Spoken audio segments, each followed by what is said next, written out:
Welcome to the Wally Show, and I hope you're ready because it's the Wally Show podcast. Whatever. I hope you're ready because Yikes. Wally is on a whole nother level right now.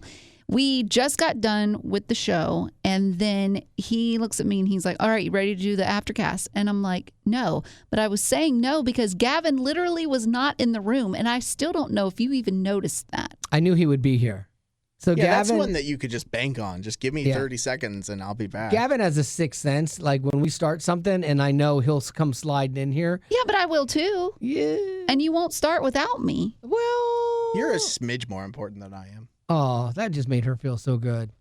That's an assumed fact. Yeah. In well, her brain. we are here. We've had a couple of technical things going on today, and then I couldn't process where things were, and it's been a little weird getting back in the saddle after support drive. Right. It's like time travel. Like Yeah. I feel like you're in this one era, and then all of a sudden you have to recalibrate back to. It's almost to me like Wally's two brain cells are really working hard. But usually, Thank you for giving me two. Sometimes it depends on the time of day.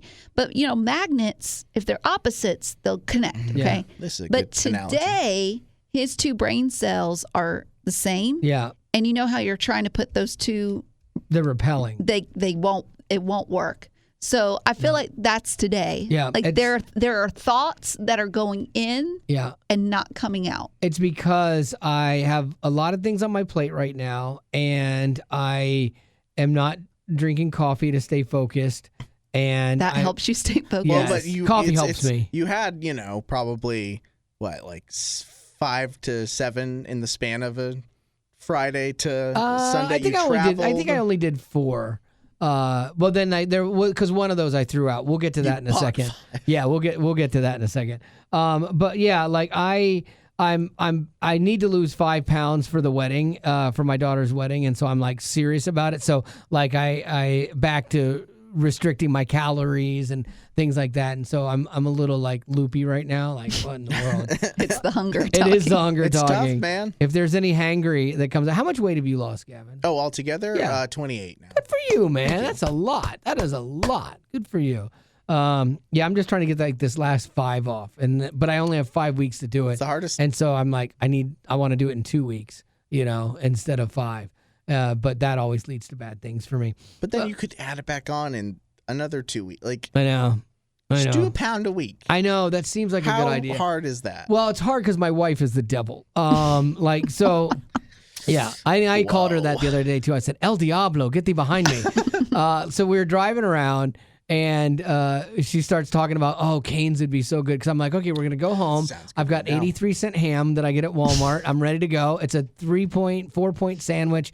And she's like, "Oh, Cane's would be good." I'm like, "Babe, you got to stop this," because she's trying to lose 5 pounds too. Mm-hmm. We're both trying to, get back to where we were. And I'm like, seriously, man.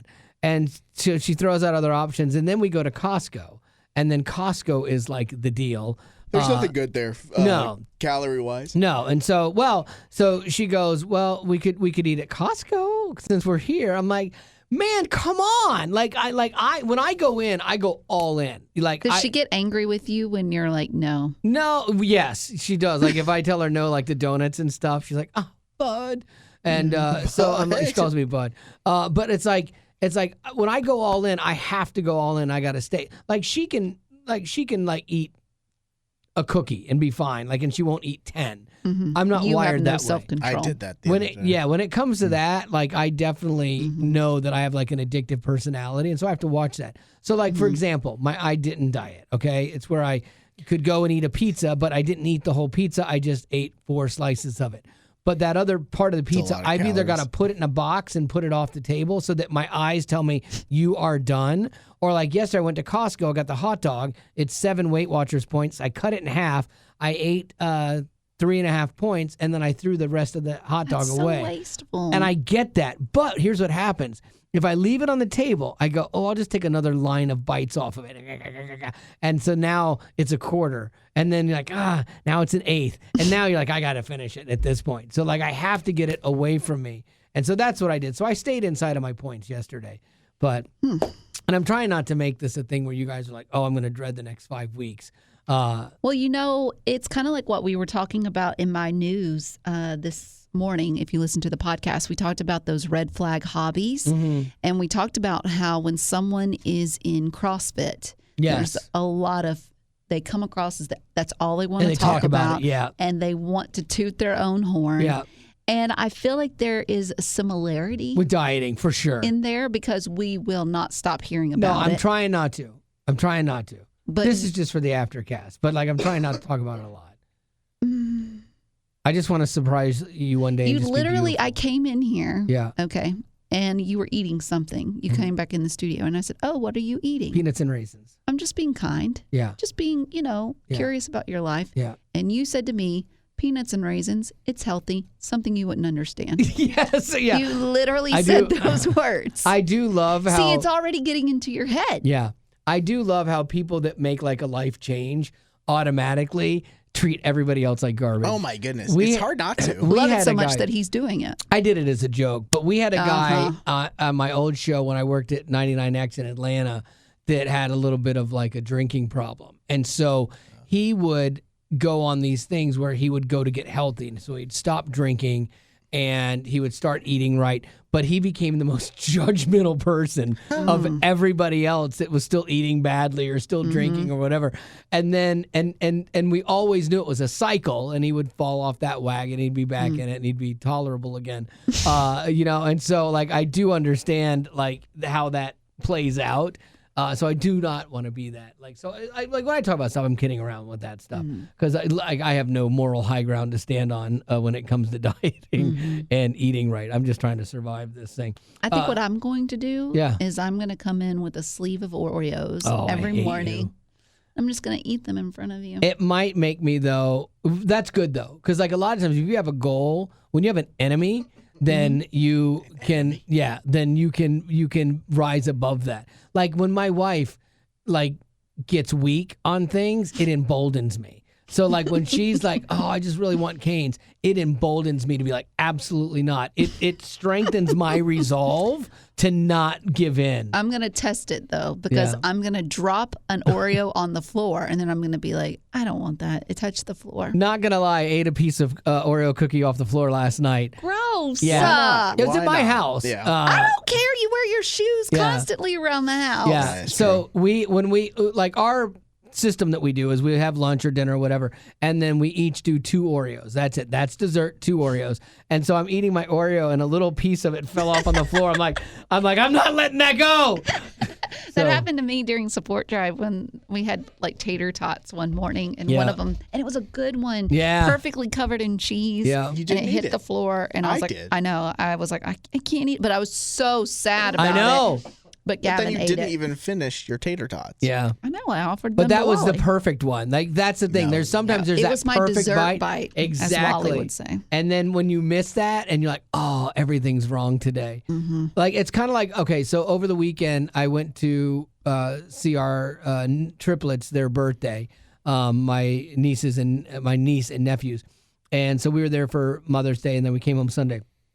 And I went to a coffee shop, a Dunkin' that I go there all the time when we're in Georgia, and they always get it right. I got it. It was wrong. It tasted like Keurig coffee. It was horrible. You went through the drive-through? Through the drive-through. And I was already on my way coming home back to Tennessee. See, but that's why I don't understand why you don't learn from your mistakes. Yeah. Like instead of driving off, Yeah. you could smell it and know and take a immediately. sip. But that's the thing. But then I have to make the decision of like, do I go back in and be like, this isn't right, I need a new one. Yeah. And be that guy, but I don't want to be that guy. That's what I don't understand though about when it comes to you love to be that guy. No, not that guy. Yes, you do. I like to be the other guy, not that guy. You want to be the guy that causes the drama. No. If you get bored when there's no drama, so you create the drama. And that's what I don't understand. When it comes to food service, you are the kindest, most gentle, most thoughtful person to your own detriment. Yes. Yeah, but why I take the can't hit. that travel into other areas of your life? Couldn't tell you. Except for the barbecue guy, man. that guy. You have no grace for him. None whatsoever. No compassion Never whatsoever. will. What if he had gotten your order wrong? I would have gone toe-to-toe with him.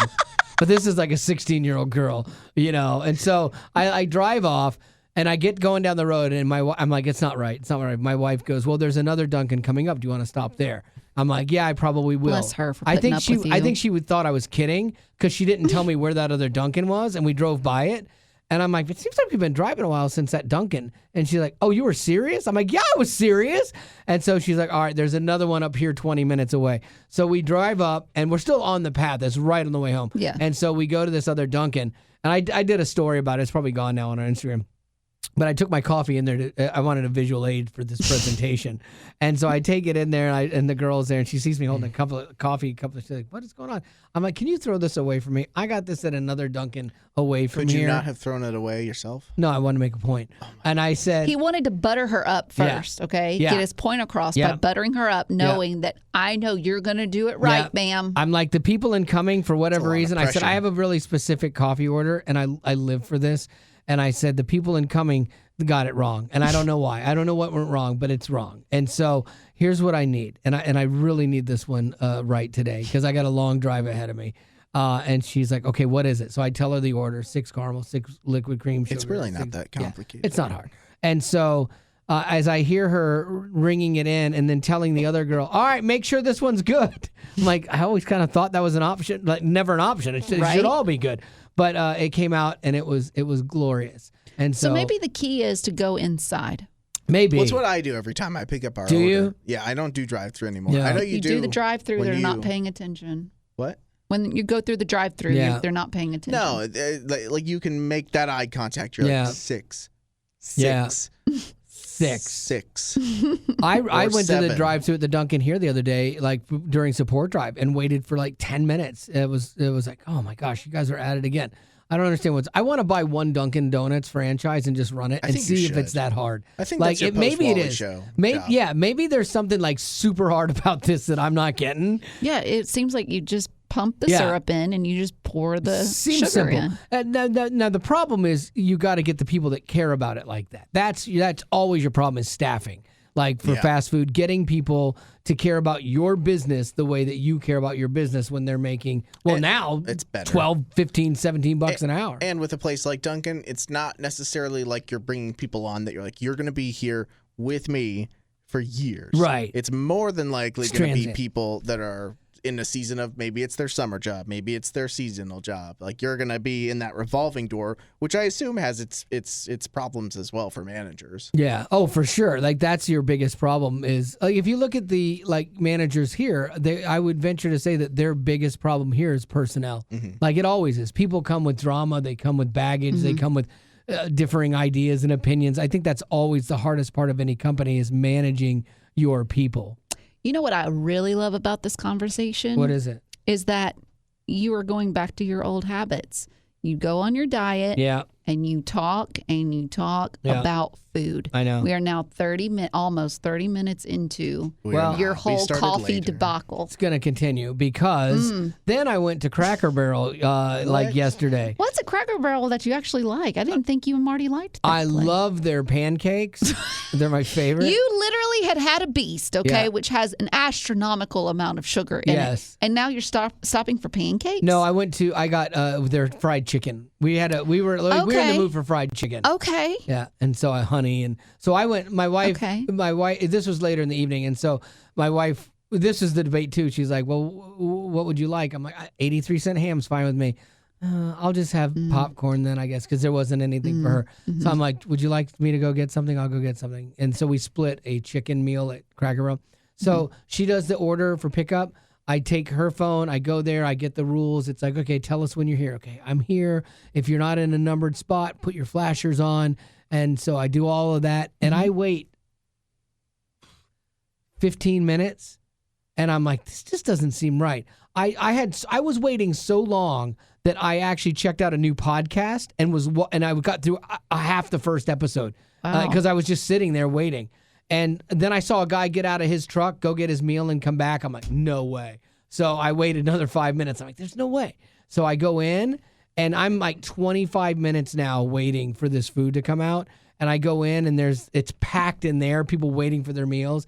And this girl comes up, and she's holding some food. I'm like, is that for takeout by any chance, for curbside? Oh, no, it's not. This is for Jim or whatever.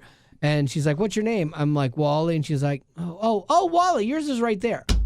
It's sitting there the whole time. That's frustrating. Like, come and now it's on. cold. Yes. So I get home and we've done like the onion petals.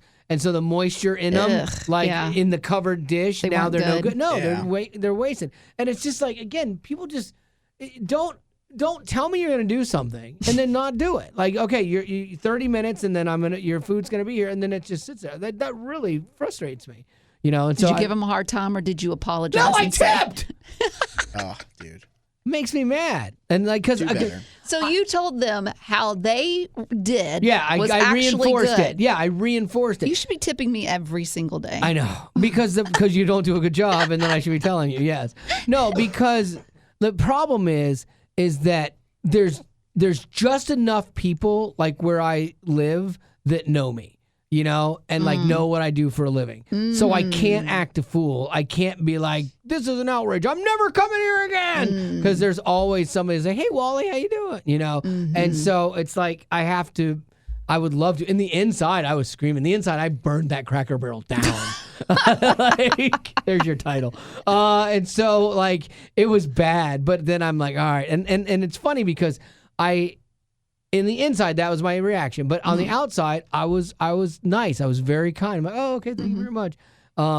Because I'd been listening to this other guy talking about, he's like this Navy SEAL guy and like dying to self, that concept and how difficult that is. Oh, and it was really resonating with it you. was, as you're because- waiting on your chicken dinner at Cracker Barrel. Because you're not the center of the universe kind of thing. And you're like, but right now I should be. I should at least be somewhere revolving around the sun. I don't know. It's hard because when it's like, I've worked for these dollar bills, like this is something that I've worked hard, I've earned, and I'm going to use it in this economic, world, this capitalistic world. Yeah. This is what I want right Right. to get the results now. I And then want. for it to be, quote unquote, and this is dramatic, dishonored Right. in that scenario, there is validity to being like irritated. Yeah, the thing is, I think we're allowed to be upset about things. Like, I don't think that we're ever supposed to not feel all the emotions that we feel. But I do believe that it does come back to how you handle that scenario. Like, that's the big thing. Ultimately, what you're telling them is your subpar work was so good. Right. My cold chicken is so good. And I'm so glad that I 100%. spent 30 minutes of my life that I will never get back in your parking lot. And for that, I am going to treat you to a tip. Yeah, it's crazy. So you get mad. Yeah, I know. But your message, your actions aren't connecting with your words. And that's part of the other part of me, in that if people know who I am and then I don't tip, then they're like, oh, that's the jerk that stiffed me. And that's a reflection on my faith in my job. I hate that I'm so connected to my job and my faith in public, like some days. But maybe it's for the best, because I'd probably be a horrible person. But yeah, I would have loved to have been like, hey, I would have loved to have Karen'd it in a kind way. Hey, can I talk to your manager a minute? Look, I know you guys are backed up, but this is what you got going on. Just so you know, there's a bunch of people out there waiting. Like, I've done that before with managers, and when like, look, if it was my company, I would want to know what was going on so that I could fix it. Yeah. And so, and I always say, I'm not looking for a discount. I'm not looking for anything free. I just think you should know this, and sometimes it goes over well. And then other times they're like, yeah, whatever, and they don't care. And then that's the people I'm like, like when they don't care, that really sends me through. What the I would roof. love is the barbecue guy. Oh. And if you said, I want to speak to your manager, and he's like, He just puts on a different hat. And he was like, inflation, what can I say? What can I say? Like tariffs, am I right? That guy, like, yeah. Like I do want to go back to that. I want to find, I don't even know what the place was called, but I know the look of the area I was in. If I could get to that town, I could find it again. Say again, okay, for anyone who doesn't know the actual, like, what did he tell you when you were there? Blue Ridge Barbecue, or it was in Blue Ridge. It was a barbecue place. You should give him a terrible review. I know. I got to find If you knew place. the name. Yeah. So we went there and we ordered, and it took over an hour for our barbecue food to get there for 4 people. Over an hour. No. More people came in. I They can't. sat there. They ate. They had the same order as us, and they Cannot. left before we even got ours. Terrible. And he told me, well, this isn't McDonald's. Barbecue takes time. Like, no, it doesn't. It took time till this morning. Absolutely, it took overnight. Early to smoke that meat is so that I can get it within 10 minutes of ordering. No, it takes no time. It is the fastest meal you should be able to, next to a taco. That is the fastest meal you should be able to prepare. You got pulled pork over here, you slap it on a bun, throw some sauce on it, a pickle wedge or two, and you're done. You could knock that thing out in less time than it takes to write a bowl. Maybe like that's 8 what seconds. they do at McDonald's, dude. But I know. not here. But that's what I like about like a Panda Express is that when I look down, I'm like, oh man, the teriyaki is not there, and I see them working on it in the back. I'm like, I can tell that you are making that so that it can get right here. Now, do you wait till the new Panda comes out? If it's within 5 minutes, yes. If it's going to be like a 10-minute. But what if you're next in line and and you look at it, because I've been there before, and I know there's enough for my meal in there, but I don't want the food that's been sitting there when there's hot, fresh coming out. Oh, I don't care. Do you say anything, or you just care. take it? Yeah, no. I just take it too. Take it like a punk. That's what we do. Because I'm not and gonna tip them on the way out. Tip them on the way out. I'm so mad. Here's my money. Yeah, that's what happens, man. Like, oh, I'd love to wait. I've done it with popcorn before. I have taken popcorn back to the movie theater that was so bad, but you pay so stinking much for it. Yes. And it's so bad. And I was kind, but I'm like, man, this is really, really stale. And is there any way I could get fresh? And then someone was standing there and like, hey, you're Wally, right? Yeah, but I was nice. I didn't be like. Well, you could have been nice about the Cracker Barrel thing. I don't think so. Not at that point. Things had escalated. I listened to almost a whole podcast. It's hard. It's harder when, as believers, like we're not as allowed to have bad days. Right. Whenever you that's have very some true. grace for people who are like, maybe they just weren't having their best day. Yeah. But that doesn't look as good on our end. Now, that being said, the podcast, this will maybe even challenge your mentality of like scammers, like that are doing. You got scammed? No. They're doing like online scams and taking advantage of people and stuff like that. It was fast. I think it's called Scammerland. So this guy like almost got scammed, and then he's like a reporter, and so then he started doing like research into this. And I'm only into one episode of it, but what he found was that a lot of times people that are doing these scams are basically human trafficked. He said like a disproportionate amount of these people are like the one guy's story was he was in Uganda, like in a very difficult financial situation. In Uganda, it's hard to make a living. There's not a lot of jobs there. He had like this little internet cafe thing that he was trying to make work, and somebody came in and they said, hey, we have a job in Dubai for data entry. You will love this stuff. Would you come to Dubai and we'll hire you?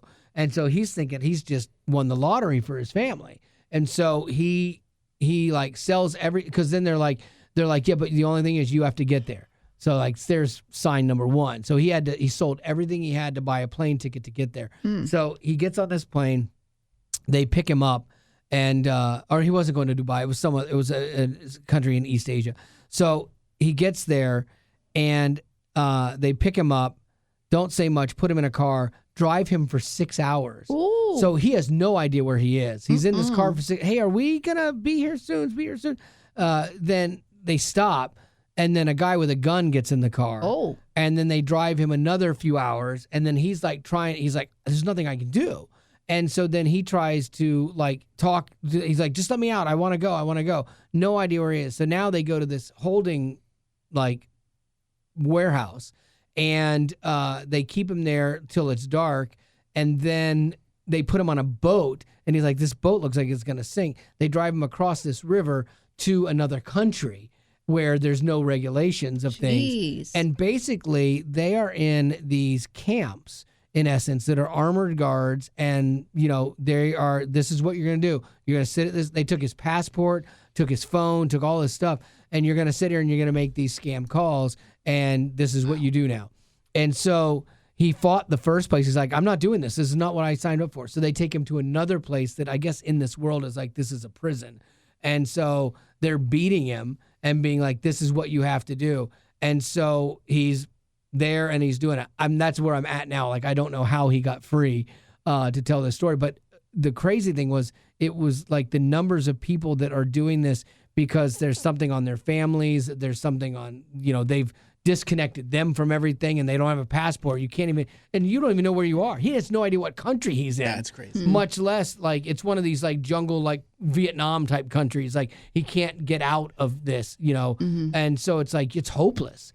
And so I'm curious how his story wound up that he did. Is that what you were listening to in the Cracker That's what I Barrel was listening to in the Cracker Barrel parking lot. And you're like, Supposed to sir, I understand completely where you're coming from. Yeah, none of you is being forced at gunpoint to get my chicken ready. So how about you just do it nicely? Like, how about you just go ahead and do this? How about you be thankful for your job and get her done, you know? But this is also why we recommend, like, when people listen to, like, the uplifting music of Way FM, it helps them find peace in moments when they could have a better reaction to something. That's a great point, that gets Gavin. in the way of their food. Wow. And I'm not criticizing you. That's a Felt very like generic. I am. I could see feeling tense. Like you're listening, oh my goodness, this is awful. This is awful. Okay, where's my food? Yeah, there are certain things that like I get really worked up about, like an inefficiency for no reason is one of them. Because you want stuff you want hard work reciprocated. Absolutely. That's a very understandable reaction. Yeah, like because if I worked at Cracker Barrel, I would be the best Cracker Barrel employee. Didn't you work at Cracker Barrel? For 3 days she Nice. did. Yeah. 3 days. Couldn't make the cut. How do you think she would have done in that scenario? It wasn't a cut situation. She would have been eating my chicken in the back. Oh, for This sure. is If you had made me Wally. angry as a customer, I'd have been like, Hanging out with a person smoking secondhand smoke in her face. Like, the and lady that trained me was a smoker, and it was rough. For sure. Puff, Yeah, puff. That was that's a tough always day. bad when somebody comes up Tough to your day. table and they're like a server, and you know they just came off of like smoke break. When you're like, whoa, I know you're not allowed to smoke in here, but all right, chimney, let's go. Only good at it's only good at Waffle House. When you're like, authenticity. Yeah. Well, hey, Brock, what do you got? Nah. No. Okay, that's good. Do you got any birthdays? I do. I have birthdays. We have a lot to catch up on. Oh, we have a meeting too. Then I shall take my time. Fine with me. I got nothing going on. I got to be here for that meeting anyway. If it was like I could get out of here, I'd be like, peace out. Jamie wants to wish her son Christopher a happy birthday. He turned 1. Oh, there you go. Christopher, Good job, bud. he turned 1 on the You did 12th. So it. on Monday, he had a birthday. Said has a contagious giggle and wants to do everything his 3 big brothers do. And when he cries, only the Wally show or Aftercast calms him down. He's a smart kid. Babies giggling, that gut giggle for no reason is the cutest And I'll tell you what, thing. adults can't replicate that. No, not at all. If you sit there and try to replicate your kid's belly laugh, You're creepy. you are terrified. Yeah, but the kids, it's fantastic. Hannah, she celebrated a birthday yesterday. She said, I love to hike. Fingers crossed I can make it to the Redwood National Park this year great to park. celebrate my 30th birthday. Oh, that's wow. awesome. Well, congrats, Hannah. Happy 30th. Jamie, this one is for her husband, Bobby. So she has a son that was born on the 12th. Then her husband was born on the 13th. Oof. So that's some close birthdays. Double birthdays, and you know his is not as important, so that's a bummer for him. Exactly. She said, happy birthday to Bobby. He's an incredibly supportive, caring husband and father of our 4 kids, 2 dogs, and 6 chickens. Wow. And then Audrey wants to wish her best friend Anna a happy birthday. She celebrated yesterday. Said Anna is a longtime potty and her favorite game is best worst joke. Oh, we haven't done that in a while. Yeah. She said, I've known her since she was 5 or 6, and she continues to make me smile every day I see her. Love you so much, Anna. Happy 17th. Nice. Aww. We'll have to play that again this week. Yeah. Question. What's an odd thing that helps you relax? An odd thing. Being angry at people. No, stop. That's very odd, and he's being honest about that. No. There's something. It's really chilly. He needs an outlet for his anger. Kind of like I when rub my people feet box. together. And I've noticed that I like hand wring a little bit more than I used to. Like I put my thumb on my palm and I go like this more now than I used to. Oh, but for some reason I think it calms me down. Huh. Yeah. Okay. What would yours be, Gavin? Do you know? A big moody sigh, I think. A moody sigh. Where it's like if I'm at home Okay. and I'm in the kitchen and I'll just, and Haley's like, "Are you okay?" I'm like, "Yeah." I just felt like that released that little It's good. moment of tension. Like Okay. like a karate move minus the exercise. I would say mine would be a nap. Oh yeah. It's not odd. Yeah. Yeah. Well, no, you're right. That's not odd. It's just I would wildly- say the other day I went to an antique store with my mom. Oh yeah. Marty asked how that went. Like, did she find for anything? Mother's Day, and I found these really cute golden books. Oh yeah. And Like actual books, or are they like decorative. Okay, golden books It's a are company. like a children's book, but they have a gold Spine. binding. Yeah, binding. Spine on them. Oh, totally. Yeah, Okay. very yeah, popular. I remember. But anyways, these are like from the 50s and 60s. Nice. And they were so cute because they had little bunnies, Nice. little raccoons, little squirrels, and they were playing with pillows, and it was just precious. Anyway, those brought me comfort because Yeah, I was did you like, buy those them? are so cute. Yes, I did. Okay. Because you could get 5 for $12. Yeah. And so It's I got expensive. 5. You know what you could do with them too, because Marty had seen. We were in an antique I tell you what I'm store going as to do well. with them. Okay, wind them up real tight. No, Yo. like she saw these Mickey ones that she liked, and so we were gonna, and they were kind of beat up, which was cool, and we were gonna take the cover off and just put it in a panel of a frame, Oh, the cover. and have a cover of like the 3 different books. I thought that was kind of cool. I'm not doing that, but it's similar to are you that. doing? I'm taking one of the pages, like the pages that I think are cute, Yeah. and I'm going to put them in little frames Oh, and good, make like yeah. a collage. Exactly. Yeah, it's Yeah. great. So Same thing. that's the plan. Do you guys ever shop at Aldi? I know that's a poor. Yeah. No, I do not. Poor people. Poor. They have some great Mickey Mouse stuff They at the do. store right now. It's a weird thing, Aldi. Like when you go to Aldi and they have like, all the aisles of discount food and stuff, and then they have the weirdest selection of things like a car It's very jack random. and or Really? Disney things Outdoor. or karaoke machines. You It's can get a just- little fire pit there. It just is. Yeah. It's kind of fun. It's like they like robbed a Big Lots and like shoved it all in there. It's- It Get very your much could have. cucumbers and get your fire pit. yeah, it's All in really one place. odd. I love it. Yeah, Like a Costco. my a mom poor loves- man's Costco. Yeah, my mom loves Aldi. We gotta go when she's here. All right, well. And that is a man who did not get as worked much hard. sleep as he I did. didn't get sleep last night. That was a yawn. Sorry. I did. I took 2 melatonin gummies and just fell asleep like a little baby. 2:34. I remember waking up and I did not go back to sleep. Let me ask you this: with the melatonin gummies, so my wife takes melatonin every night, and it kind of works, Every kind of night? doesn't. Yeah, every night. Well, I think the trick is that you say she does it every night. I don't do Yeah. it every night. I only do it Sunday going into Monday. I Yeah. don't recommend you taking it more than like 2 weeks. And at a she time. only she takes a real low dose. Like Yeah. I'm like, 5 milligrams. yeah. When she's snoring, I should throw another one in there. But like, That would, if you took one at say 2:30 in the morning, would you not fall asleep too hard?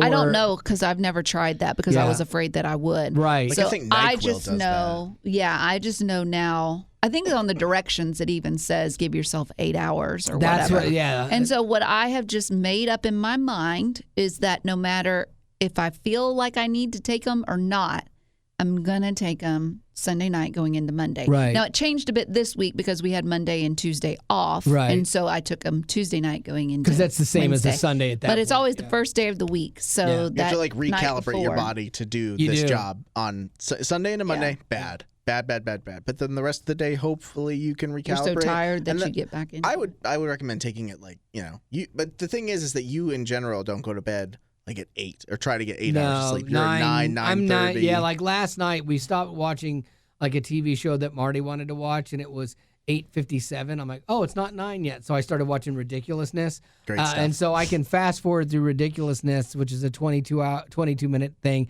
and I just watch all the videos. Like I don't listen to the banter in between, and I can do that in about like maybe 14 minutes. And so Very then, precise. yeah, and so then I it So- was 9:30 by the time I got to bed last Maybe night. take a dose at 8. Mm. Like Yeah, at 8, because then That's what I do. you take Well, it, no, 7:30. and then by an hour later, Yeah. you're kind of feeling that pretty Send, good. send me a link to those because I like Okay. the gummy version of it. I love gummy vitamins. And I think you really, well, here's the thing. I don't know if you would like the taste or not, but they've Didn't you really coated it in toothbrush last sugar. night? Oh, why would I not like that? Yes. I don't know. I don't know. I'll send them to you. Send me the link. I might try that. That if you take it, to me, I start feeling the effects around 20 minutes into Oh, really? it. Okay, good to know. So I might try that. Well, tonight I'll sleep because now I'm back in the rhythm. Because you don't struggle to fall asleep necessarily. No. Sometimes It's when I wake about up. that wake up where you're like, Yeah. but I have to wake up here in an hour and a Yeah. half. Ah. And I had a bunch of stuff like heavy, serious stuff like on my head last night, and so it just when I woke up at 2:30, it all flooded in, and I was like, and I literally told myself, I said, well, I know how this goes, like, and I'll try, and I'm like, okay, shut it off. And I lay down, like, nope, there it is, still there, so couldn't shut it off. It gets brutal. And it was about Becca. who used to be on the show. Then she does afternoons here, and Potty's, you probably know her and stuff, and have heard her story about her husband Joey being chronically ill for almost 10 years now. He passed away on Sunday, Mother's Day, and so she's down in it. But she had asked me to speak at his service on Tuesday, like to do a welcome, and kind of like, she's like, and it can be fun. It's good. Like, I don't want it like everything to be sad, 'cause it's gonna be such a sad day. Right. And I'm like, jokes, got it. And No. no, like it was good though, because she and I went through moments of like crying and sobbing and stuff, but then laughing, which is good. And so it was crazy, because when he got like pancreatitis on the road. He used to work as a road guy. Yeah. He did monitor mixes for a bunch of different bands, and like Sam Hunt. I think he was on the road with Sam Hunt when it went wrong. So he was in Louisiana. Yeah, and so she gets the message while we were in Africa that he might not make it through the night. Right. So my wife leaves with her. My wife was on that trip. They get on a plane. They fly home. She's obviously beside herself, and she gets home. He survives, and then it was just 10 years of bad for them. One thing after another after another. I mean, they took his part of his lower intestine, his stomach, his spleen. Like they took everything that was in him 3 different times. Yeah, and it's just a mess. They could never buy a break, and so it was. What I was really happy about, though, in talking with her last night, because like one of the songs they're gonna play is "The Goodness of God," and like she was like, I've clung to that song because none of this feels good, you know. But I have to believe that God is good, and so she knows everything. She's heartbroken. Oh right yeah, now. your brain and your heart aren't communicating. I totally get that. Yeah. And so she lost her husband at 30, almost 34, and so that's rough. Yeah, and that's something that I was telling myself when I had turned 40 this month. It was like, I get it. I had those moments where I was like, should I be like not telling my age and all that? But Joey is a perfect example of what I was trying to remind myself, is that there are people out there that would have loved to have made it to 40. Right. And there's nothing to be ashamed of or embarrassed about. Like, if anything, to be thankful that you've made it to 40, And so my heart goes out to her. The good thing is that she, through those 10 years, she has built a community of people that have actually walked through this already. So they've already been giving her advice, being there for her, things like that. So that's good. Her mom is here helping her. And so. Yeah, she had people with her that night, like that rallied around her and stuff, which was really good. And so, she's just in that space where she's looking at what does the next little bit look like. And I was surprised too, like we're talking about like companies and policies and stuff kick in, and like bereavement policy being 5 days, and you're like, man, for a spouse dying, like I get it for a grandfather or whatever, but like a spouse or a kid, like that, to me, you should get the same almost kind of consideration of maternity leave, we're going to give you 20 days, 30 days to work this out. Maybe because it's just so unheard of. Typically, that's not the case. Typically, it is an aunt and uncle or a grandparent or something. But what's so awesome, too, is that they have it built in that we can donate our PTO days to her. Right. So she can take more time and it won't cost her anything. Yeah, and Betty was already talking about like spearheading that and stuff. And so that'll be good. So like, just so you know, if you know Becca and you love her, this is what she's going through. She's being taken care of. Exactly. Yeah. Everyone's thinking about her and trying to help her walk through this. And so like she's as good as she can be right now, considering the situation. Oh, for sure. But anyway, so there you go. That's the update on her, and we're not speaking out of school because she had posted something about it too, and so I didn't want to say anything to anyone before she did, you know, because it's her story, But now I talked to her last night for a while. And she's like, yeah, I'm good with it. But I think from this point on, we'll just leave it in her hands. Absolutely. But, yeah, absolutely. All right, well, there you go. That's going to do it for your Aftercast for today. And thanks for being a potty. Growing up in poverty has never been easy for children, but with the added challenges of the pandemic, conflict, and natural disasters, families around the world are facing an unprecedented food crisis. Unfortunately, those who are already hungry are now even more desperate. But by sponsoring a child through compassion, you can help provide life-sustaining essentials such as food and clean water. And with your compassionate support, that child can not only survive, but also flourish. You can find out how and choose a child to sponsor when you click on the compassion banner at wayfm.com.